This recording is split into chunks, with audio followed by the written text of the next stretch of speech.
നമസ്കാരം. ഞാൻ കീഴിലെ ഉണ്ണികൃഷ്ണൻ.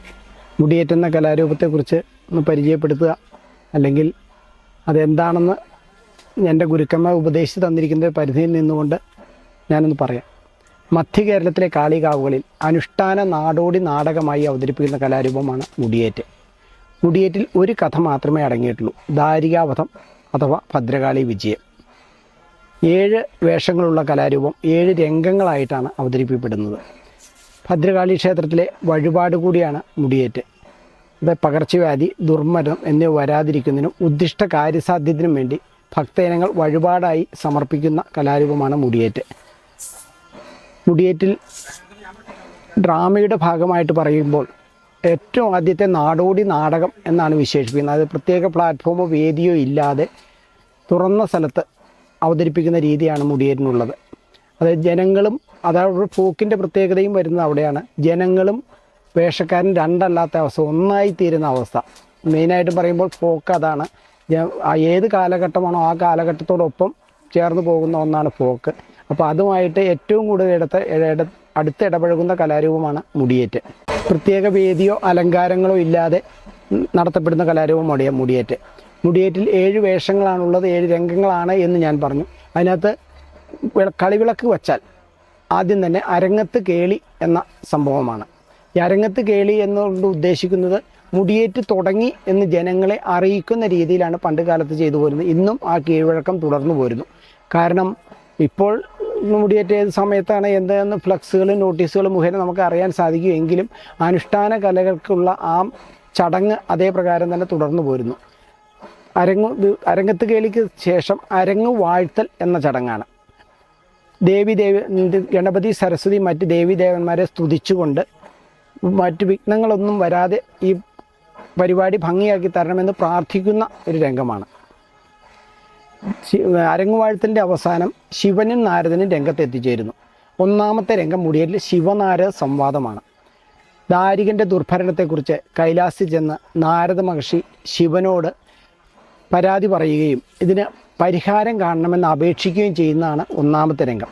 1ാമത്തെ രംഗത്തിൽ നാരദൻ്റെ സംഭാഷണം നാരദൻ തന്നെ പറയുകയും ശിവൻ്റെ സംഭാഷണം പാട്ടിലൂടെ പറയുകയുമാണ് ചെയ്തത്. പാട്ടിലൂടെ എന്ന് പറഞ്ഞാൽ അത് മേളക്കാരുടെ ഭാഗത്തു നിന്നാണ് പാട്ട്. അതാണ് ശിവവേഷം കെട്ടിയിരിക്കുന്ന ആളല്ല, പുറകിൽ നിന്നാണ് പാടുന്നത്. അപ്പം ശിവൻ്റെ സംഭാഷണം പാട്ടിലൂടെയും നാരദൻ തന്നെ പറയുന്ന രീതിയിലുമാണ് ഇതിൻ്റെ അവതരണ രീതി ചിട്ട ചെയ്തിരിക്കുന്നത്.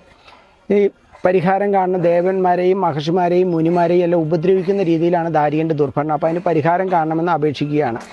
2ാമത്തെ രംഗം മുടിയേറ്റിൽ കാണിക്കുന്നത് ദാരികൻ പുറപ്പാടാണ്.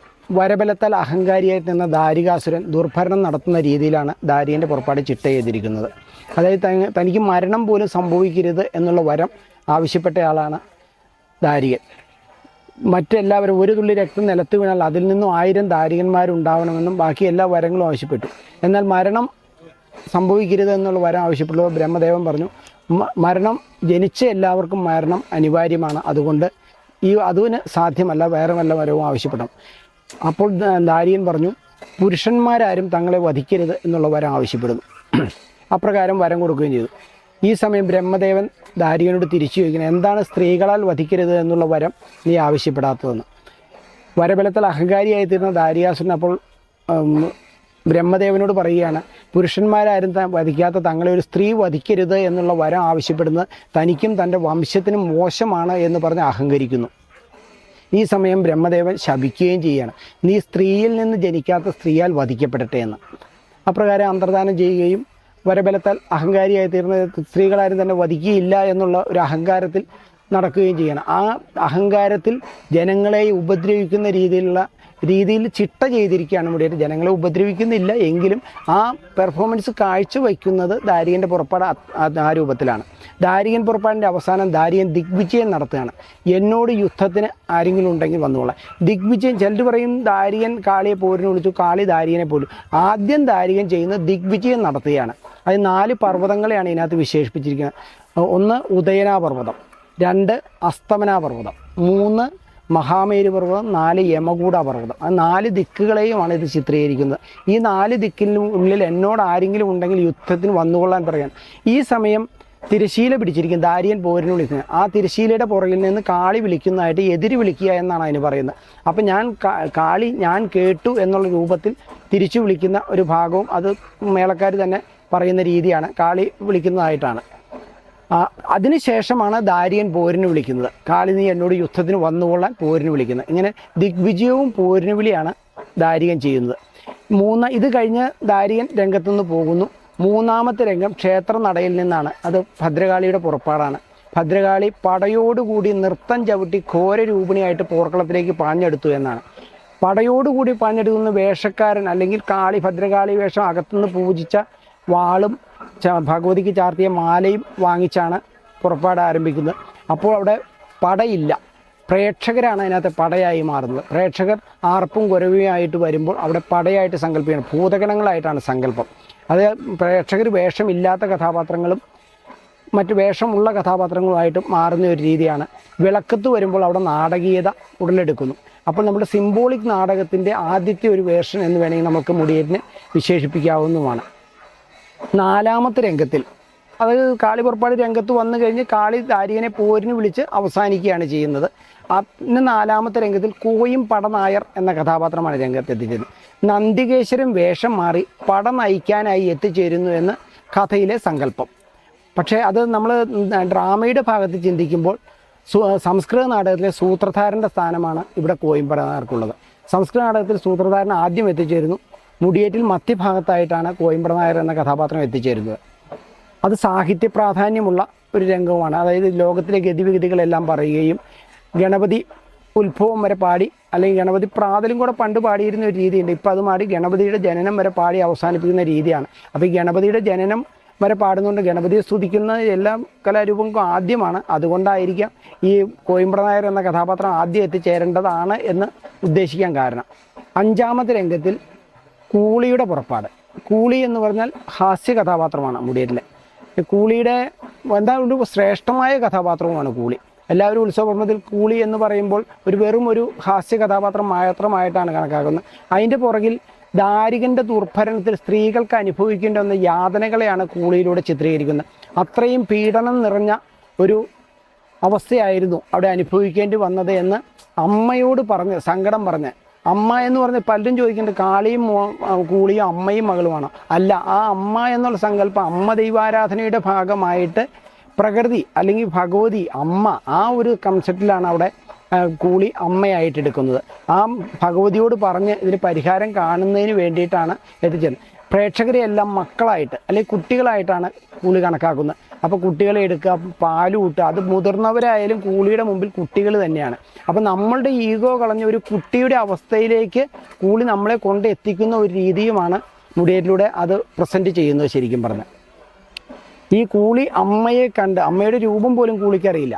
അപ്പോൾ ഈ കാളിയുടെ രൂപം കണ്ട് ആദ്യം ഭയപ്പെട്ടു പോവുകയും അവസാനം തിരിച്ചറിയുകയാണ് എൻ്റെ അമ്മയാണ്, അല്ലെങ്കിൽ ഇത് അമ്മ ദൈവാരാധനയുടെ ഭാഗമായിട്ട് കാളി പ്രകൃതി ആ അമ്മയാണ് എൻ്റെ മുമ്പിൽ നിൽക്കുന്നത്. അമ്മയോട് പറഞ്ഞാൽ ഇതിനെല്ലാം പരിഹാരം കാണുമെന്ന് പറഞ്ഞ് രണ്ട് അസുരന്മാർ വന്നതും ഉപദ്രവിച്ചതുമായിട്ടുള്ള കഥകൾ അമ്മയോട് പറയുകയും അവരെ വധിക്കണമെന്ന് ആവശ്യപ്പെടുകയും ചെയ്യുകയാണ്. ആറാമത്തെ രംഗം കാണിക്കുന്നത് കൂടിയാട്ടം ആണ്. മുടിയേറ്റിലെ കൂടിയാട്ടം എന്ന് ഉദ്ദേശിക്കുന്നത് യുദ്ധരംഗമാണ്. കൂടിയാടുക എന്നതിൽ നിന്നാണ് കൂടിയാട്ടം ഉണ്ടായത്. ഒരു വശത്ത് ദാരികനും ദാനവേന്ദ്രനും, ദാരുമതിക്കും ദാനമതിക്കും ജനിക്കുന്ന രണ്ട് മക്കളാണ് ദാരികനും ദാനവേന്ദ്രനും. മറുവശത്ത് കാളിയും കൂളിയും. കാളിയും ദാരികനുമായിട്ടുള്ള യുദ്ധത്തിൽ കാളിക്ക് പോർഗലി ബാധിക്കുകയും കിരീടം പിഴുതെടുത്ത് ആയുധം നിലത്തുകുത്തി കലി ശമിപ്പിക്കുന്ന രീതിയുമാണുള്ളത്. ഈ കാളിയുടെ കിരീടം പിഴുതെടുത്ത് പോർഗലി ബാധിക്കുന്ന സമയത്ത് ദാരികാ ദാനവേന്ദ്രാദികൾ പാതാളത്തിൽ പോയി ഒളിച്ചു എന്നാണ് സങ്കല്പം. അപ്പോൾ ഈ പ്രധാന രംഗത്തിൽ അല്ലെങ്കിൽ ക്ലൈമാക്സിൽ ഈ കലാരൂപം അവസാനിക്കുന്നില്ല. തുടർന്ന് ഒരു രംഗവും കൂടി ഉണ്ട്, ഏഴാമത്തെ രംഗവും കൂടി. ഏഴാമത്തെ രംഗത്താണ് ദാരികാവധം നടക്കുന്നത്. ആ ഈ പോർഗലി ബാധിച്ച കാളിയെ കണ്ട് ഭയന്ന് ദാരികാ ദാനവേന്ദ്രാദി പാതാളത്തിൽ പോയി ഒളിച്ചു എന്ന് പറയും. പാതാളത്തിൽ പോയി ഒളിച്ച ദാരികാ ദാനവേന്ദ്രാദികൾക്ക് സൂര്യൻ അസ്തമിച്ചാൽ മായായുദ്ധം ചെയ്യാനുള്ള കഴിവുണ്ട്. അവർ സൂര്യൻ അസ്തമിക്കുന്നതും കാത്തിരിക്കുകയാണ്. ഈ സമയം ഭദ്രകാളി തൻ്റെ കാരുരുൾ നിറമൊത്ത മുടികൊണ്ട് സൂര്യബിംബം മറയ്ക്കുകയും രാത്രിയായി എന്ന് ധരിച്ച് പോർക്കളത്തിലെത്തിയ ദാരികാ ദാനവേന്ദ്രാദികൾ വധിച്ച് ലോകത്തെ രക്ഷിച്ചു എന്നുമാണ് വിശ്വാസം.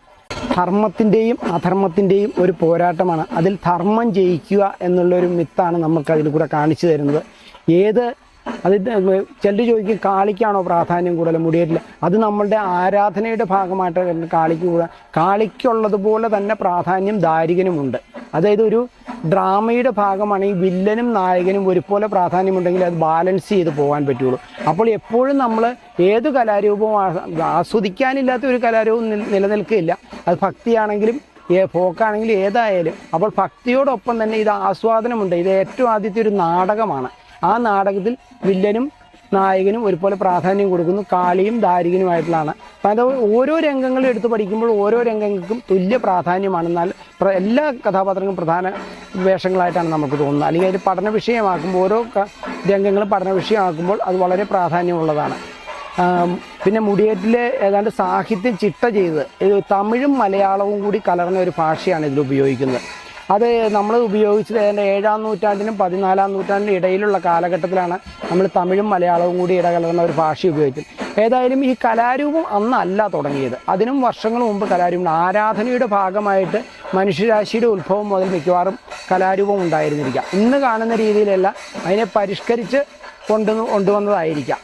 അപ്പോൾ ആ ആരാധനയുടെ ഭാഗമായിട്ട് ഉരുത്തിരിഞ്ഞ കലാരൂപത്തിൽ സാഹിത്യം ചിട്ട ചെയ്തത് 7-ാം നൂറ്റാണ്ടിനും 14-ാം നൂറ്റാണ്ടിനും ഇടയ്ക്ക്.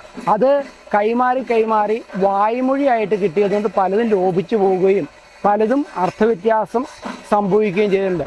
അത് ഇന്നിപ്പോൾ ഞാനൊരു പുസ്തകത്തിൻ്റെ പണിപ്പുരയിലാണ്. എല്ലാ സംഘങ്ങളുടെയും വ്യത്യസ്ത ശൈലിയിലുള്ള സംഘങ്ങളുണ്ട്. ആ സംഘങ്ങളുടെ എല്ലാ സാഹിത്യങ്ങളും ക്രോഡീകരിച്ച് അതിൻ്റെ സയൻസും കൂടെ ഉൾപ്പെടുത്തി ഏതാണ് ശരി എന്ന് ഞാൻ പറയുന്നില്ല, അതിൻ്റെ അർത്ഥങ്ങളും കൂടെ കൊടുത്തിട്ട് പ്രേക്ഷകർക്ക് വിടുകയാണ്. അവരത് തീരുമാനിക്കട്ടെ ഏതാണെന്ന്.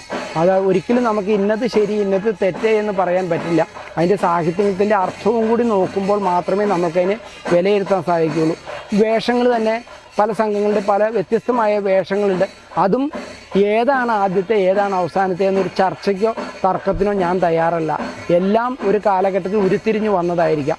അത് ഒരു പുസ്തക രൂപേണ വരുമ്പോൾ അത് ചർച്ച ചെയ്യപ്പെടുകയും ഒരു റിസർച്ച് വിദ്യാർത്ഥികൾ അല്ലെങ്കിൽ എംഫിൽ വിദ്യാർത്ഥികൾക്ക് അതിനെ കുറിച്ച് അന്വേഷിച്ച് പോകുമ്പോഴും ഒരു കൂടുതൽ സാധ്യത ഉണ്ട് എന്ന് തോന്നിയിട്ടാണ് അതിനകത്ത് സയൻസും കൂടെ ബന്ധപ്പെടുത്തി ഞാൻ ഇതിനകത്ത് ഉപയോഗിക്കുന്ന എല്ലാ വസ്തുക്കളും, തേക്കാൻ ഉപയോഗിക്കുന്ന വസ്തുക്കളായാലും തെള്ളി പന്തത്തിലെറിഞ്ഞ് കത്തുന്ന വസ്തുക്കളായാലും എല്ലാം ആയുർവേദത്തിലെ മെഡിസിനുകളാണ്. അത് തെള്ളി എന്ന് പറഞ്ഞാൽ ആയുർവേദത്തിലെ പെയിൻ കില്ലറായിട്ട് ഉപയോഗിക്കുന്ന ഒരു വസ്തുവാണ്. അതുകൊണ്ട് മുടിയേറ്റ് നടക്കുന്നിടത്ത് വസൂരി പോലെയുള്ള കലകൾ മുടിയേറ്റ് നടത്തിയാൽ ഉണ്ടാവുകയില്ല എന്നാണ് പറഞ്ഞത്. ആ ഗ്രാമത്തെ നിവാസികളെല്ലാം ഒരു ക്ഷേത്രത്തിൽ ഒത്തുകൂടുമ്പോൾ അവിടുത്തെ ഈ തെള്ളിയിൽ അവിടുത്തെ രോഗാണുക്കൾ മുഴുവൻ നശിച്ചു പോവുകയും അവിടെ പിന്നെ അതുപോലെയുള്ള അസുഖങ്ങൾ ഉണ്ടാവുകയില്ല എന്നുള്ള വിശ്വാസമാണ് നമ്മളുടെ ഇടയിൽ. അതുകൊണ്ട് ഇന്ന് നിരവധി ക്ഷേത്രങ്ങളിൽ ഈ കൊറോണ സമയത്ത് പോലും ഒരു 50 വേദികളിൽ ഞാൻ ഏകദേശം മുടിയേറ്റ് കളിച്ചു.